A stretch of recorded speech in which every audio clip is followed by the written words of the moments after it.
Evening.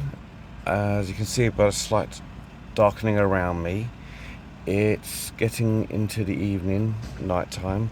I'm sitting in the car getting ready for work.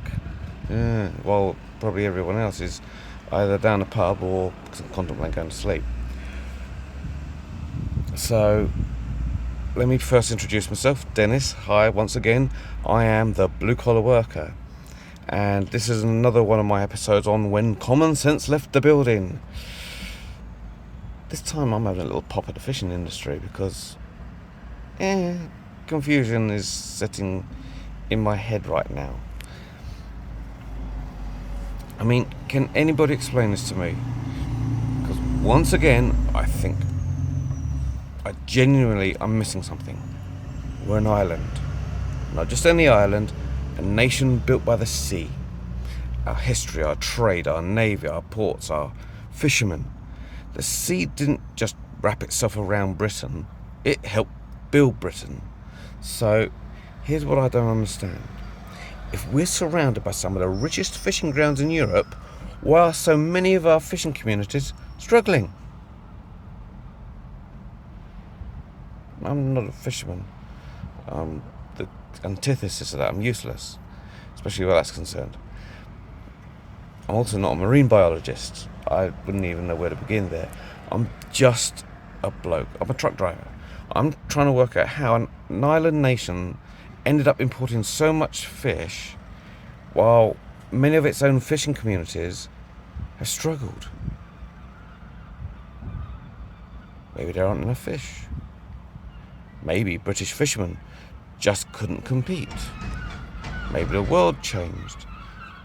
Maybe I'm missing something. Obviously. So, like last time, I started digging. And just like last time, the deeper I dug, the stranger it became. Because this isn't just about fish. It's about laws. It's about treaties. It's about quotas. It's about who decides who fishes where. It's about whether the communities living beside a natural resource are the ones who benefit most from it. So here's the thing. Every answer I found created another question. Until eventually I wasn't really investigating fishing anymore. I was investigating something much bigger. Who controls a nation's resources? And who benefits from them? And if those resources are meant to support the people of this country, why do so many people feel like they've been left behind? And now the company floodlights to come on. If you might have noticed, I cut that. So, today, let's follow the evidence, or tonight. Not rumours, not slogans, evidence. Let's work out what happened. Who decided it? Why they decided it? And what happened afterwards. And finally, let's ask ourselves one very simple question. If Britain chose a different path, what could our fishing communities become?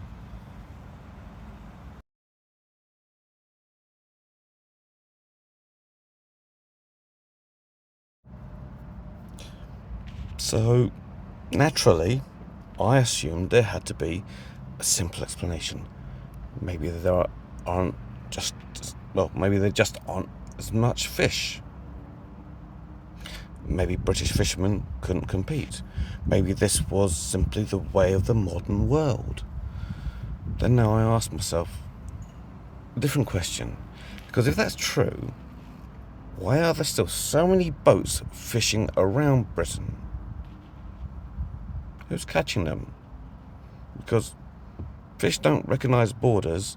They swim where they've always swum. It's not that they have little passports and flap around everywhere. So, who decides? Who decides who catches them? That was the question that changed everything. Because once I asked that, I stopped looking at fish and I started looking at rules.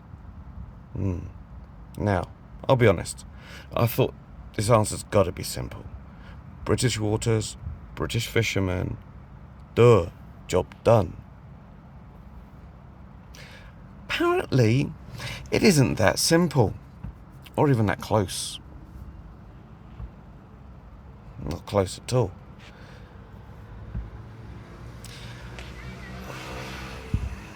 So I went back, right back to the early 1970s. That's when I was born, because that's where this story really begins.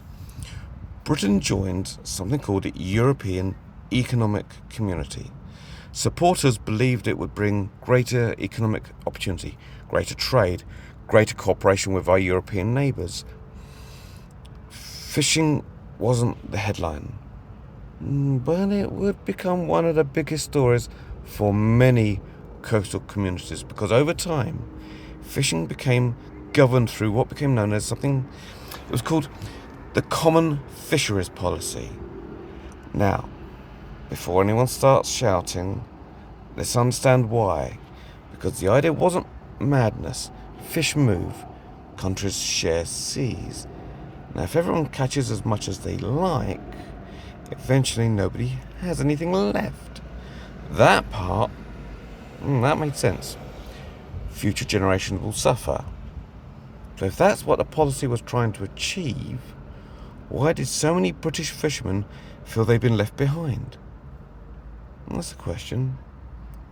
Now, it's not a question of, was conservation a good idea? Of course it was. The real question is, how were those rules written? Who wrote them? Who negotiated them? Who benefited? And who paid the price? Because that's where the story starts getting really interesting. And then I came across something I'd never heard of. Quotas. I'd heard of the word before. I know what it meant. But if you asked me to explain how that worked in this context, I couldn't have done it. So, let's find out together. Because once I understood quotas, everything else suddenly started making sense.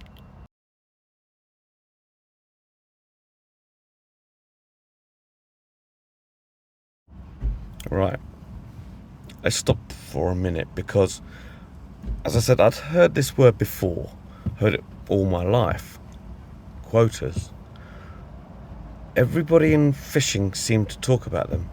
Politicians talked about them. Journalists talked about them. Fishermen talked about them.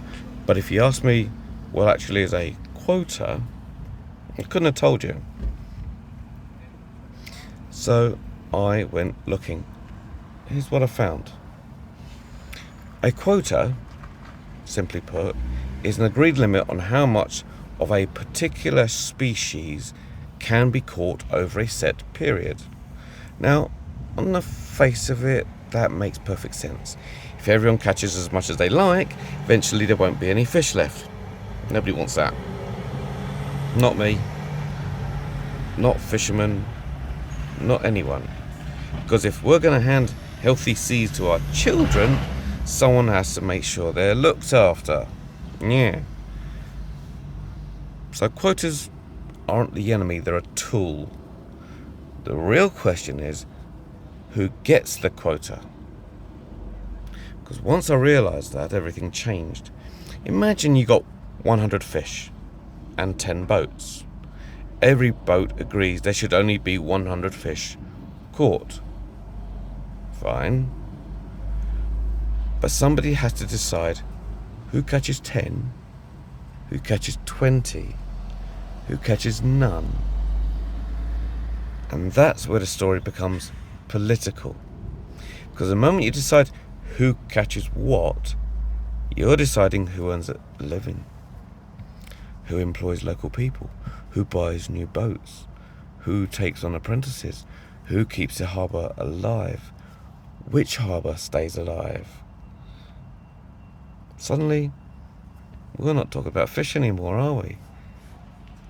Suddenly the question is, we're talking about communities.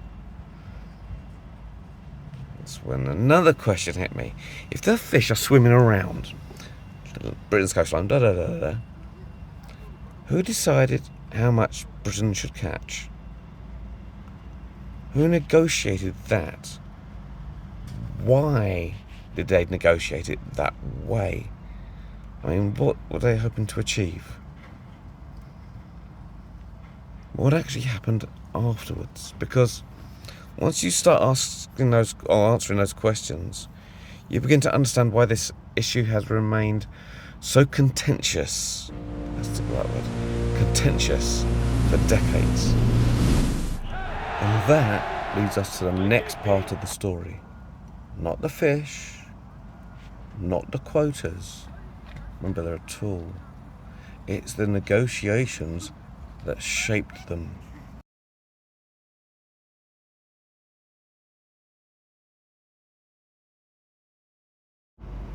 Right, now we're getting somewhere. We've established something important. The issue isn't simply the fish. The issue is who decides who catches them. So who does? Well, that depends on when we're talking about. Because before Britain joined the European Economic Community, the EEC, Britain largely determined who could fish in its own waters subject to international law. Then Britain joined the EEC, and over time fishing became governed through what became known as the Common Fisheries Policy. Now, supporters argued something that sounds perfectly sensible. Fish don't stop at national borders, cod don't carry passports, mackerel don't recognise coastlines, so if several countries fish the same stocks, someone has to agree the rules. That's fair enough. That makes sense. Then I asked another question. If we're all sharing the same resource, how do you decide who gets what? Because that isn't a scientific question. It's a political one. And this is where I started reading about quota negotiations. About historic catches. About relative stability. About access agreements. About annual negotiations. Oh, honestly, it felt like learning another language. And I only speak two languages, English and bad English. But then, one sentence made everything click. Some of today's quota shares were based largely on historical catch records established decades ago. Hang on. So, decisions made decades ago can still influence how opportunities are distributed today. See, now I understood why this debate has never gone away. Because once something is divided up, changing it becomes incredibly difficult.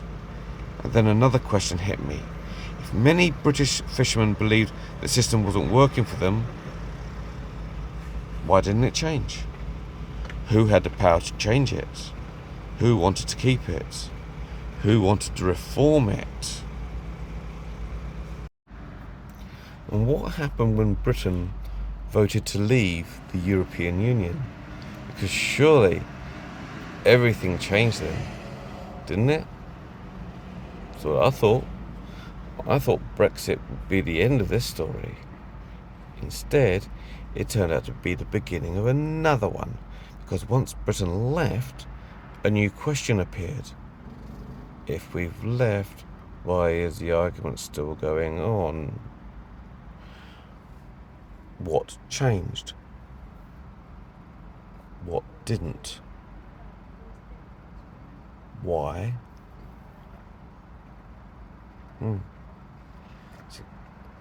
That's where I headed next. Britain's waters got more and more murkier.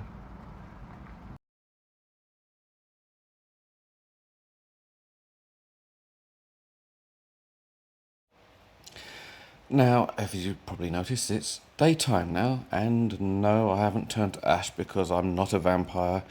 Night shift doesn't make you that bad. However, I haven't gone back to sleep yet, so I'll carry on where I left off. See, I'll be honest. I thought this is where the story ended. I mean, Britain votes to leave the EU. Fishing was one of the most visible issues during the campaign.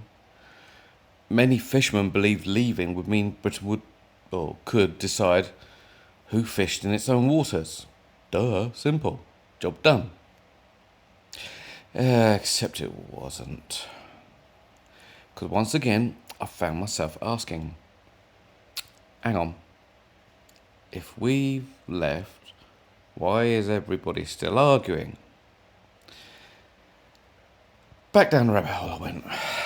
So, this is what I discovered. Leaving the EU changed the legal framework, but it didn't make geography disappear. Britain still shares seas with neighbouring countries. Fish still migrate. Trade still crosses borders. And governments still have to negotiate with one another. So the argument changed. It became not whether there should be agreements, but what should those agreements look like? I mean, how much access should foreign boats have? Under what conditions? For how long? What should Britain receive in return? They're not scientific questions, they're political decisions. And as always, political decisions have consequences. Now, some people looked at the post-Brexit arrangements and said, this is a fair balance. Others looked at it, exactly the same arrangements, and said, we've still not regained enough control. That's the debate. And whatever side you're on, one thing is beyond dispute. The decisions we make about access to our waters affect livelihoods. They affect businesses and coastal communities. And it brought me back to that question I started with. Not who won the argument, but what outcome best serves Britain's fishing communities while ensuring fish stocks remain sustainable and international obligations are met. Because surely that's the point. Then something struck me. We spent decades arguing over percentages of quota, percentages of access, percentages of catches. But perhaps we've been asking the wrong question. Maybe the real question isn't how much fish do we catch? Maybe it's how much prosperity do our fishing communities create? Because catching fish is only the beginning.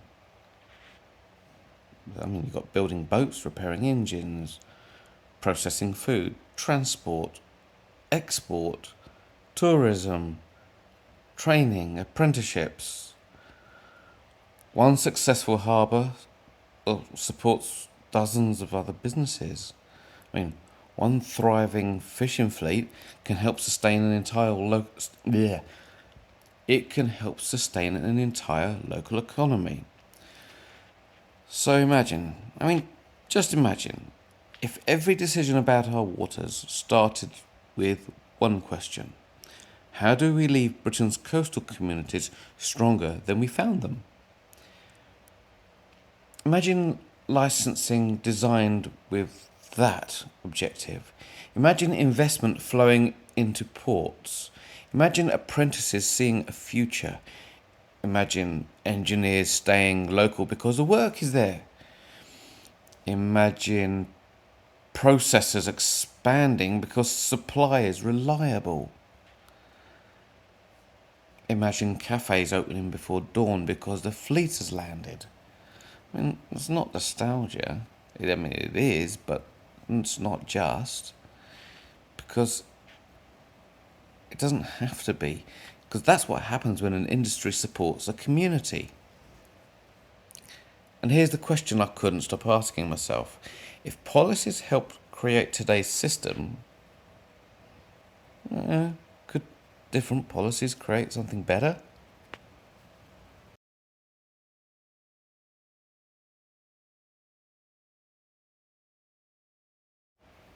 And that's when something happened. I stopped investigating fishing. Because once I'd seen the pattern, I couldn't stop seeing it.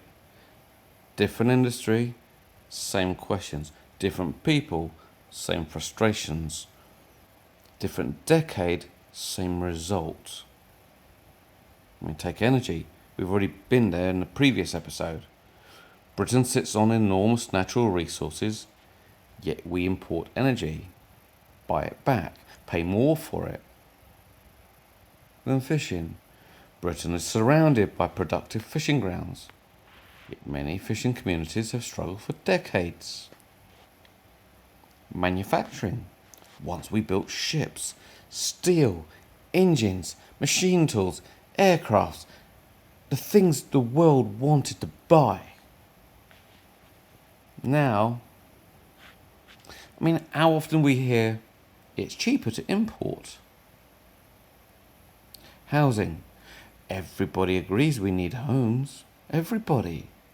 Then we spend years arguing about whether anybody should be allowed to build them.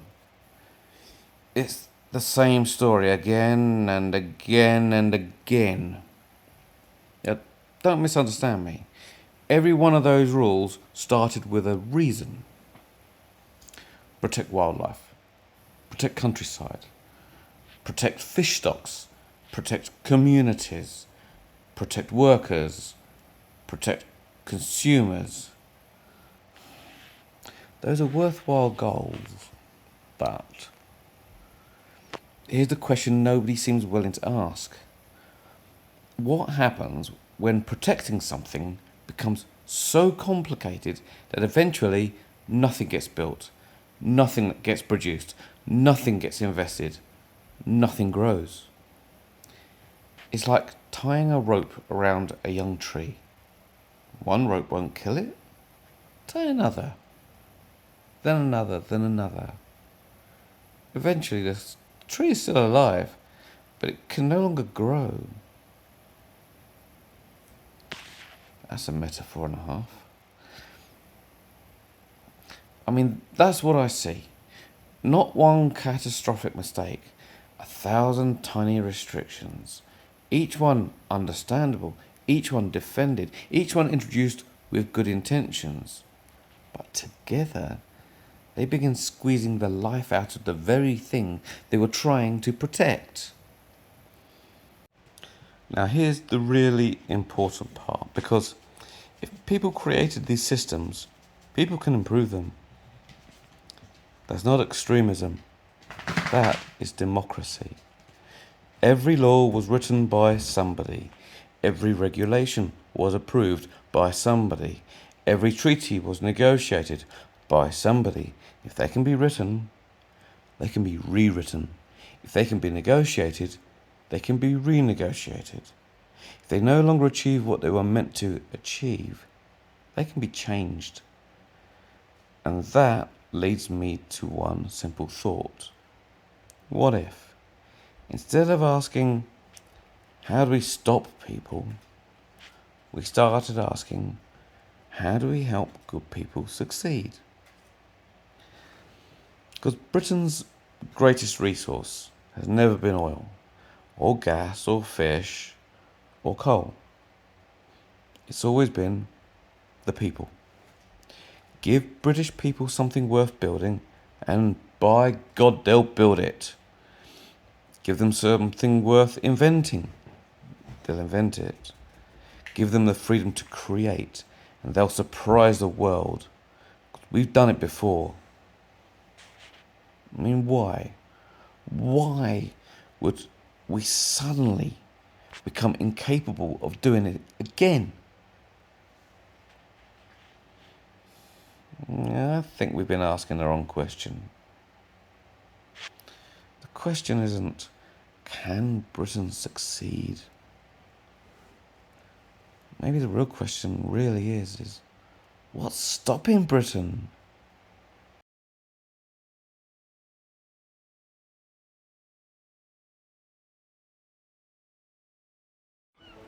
Right, enough. We spent the last 20 minutes asking what went wrong, who's responsible, what decisions were made, what consequences followed. Now let's ask a better question. What would success actually look like? I mean, not fantasy or slogans or impossible promises. Real success. Imagine this. A government, whatever its political colour, starts with one simple question before making every decision. Will this make Britain stronger? Not louder, not richer on paper, stronger. I mean, will it create jobs? Will it encourage, that's a better word, will it encourage investment? Will it help families? Will it strengthen communities? Will it leave our children with more opportunities than we had? I mean, if the answer is yes, do it. If the answer is no, why are we doing it? Now imagine that thinking applied to Britain's fishing industry.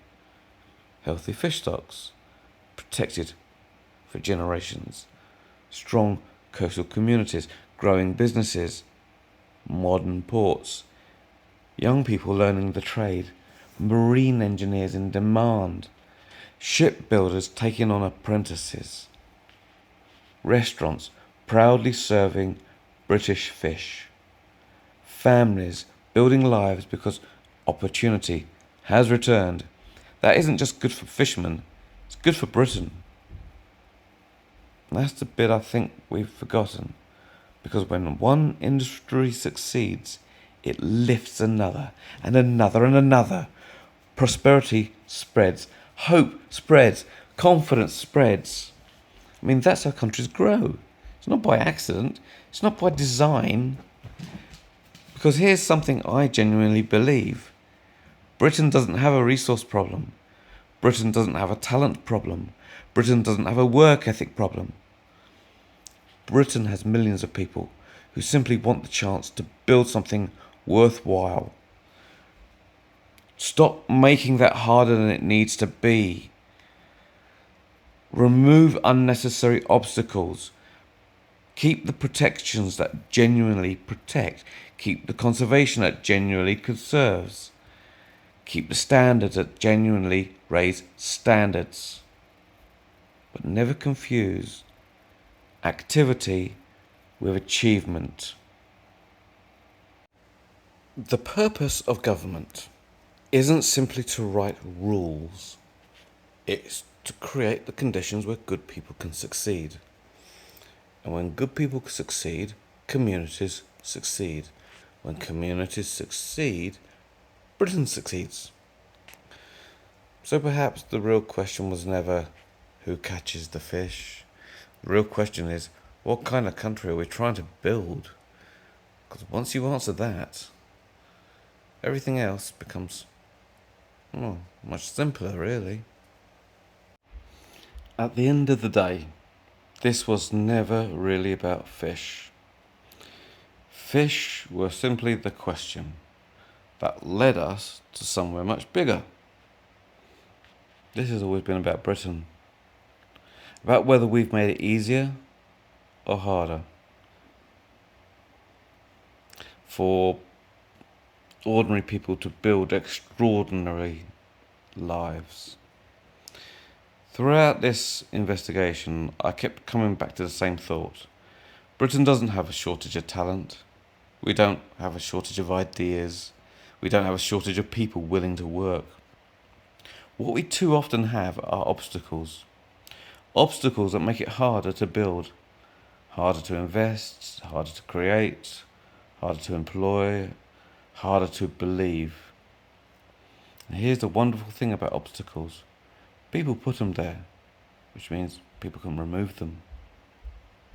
Imagine a Britain where our fishermen know there's a future, where our apprentices know there's a career, where our engineers know there's opportunity, where our builders spend more time building than filling in forms.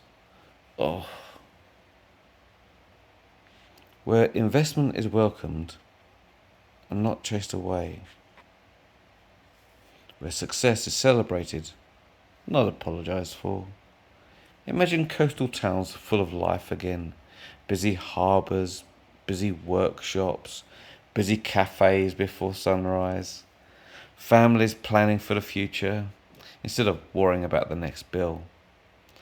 It's not about turning back the clock.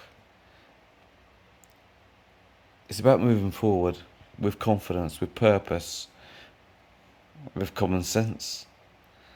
Because Britain's greatest resource has never been the fish in the sea, or the oil beneath the seabed, or the factories we've built. Britain's greatest resource has always been the British people. Give them the opportunity and they'll build. Give them the responsibility, they'll deliver. Give them confidence and they'll achieve things that surprise the world. We've done it before. There's no reason why we can't do it again. So maybe the question isn't what's wrong with Britain. Maybe the better question is, what could Britain become if we simply had the confidence to let Britain do what Britain has always done best? Build, create, invent, produce, lead. Because I don't believe Britain's best days are behind her. I believe they're waiting for us to have the courage to build them. I am the blue-collar worker.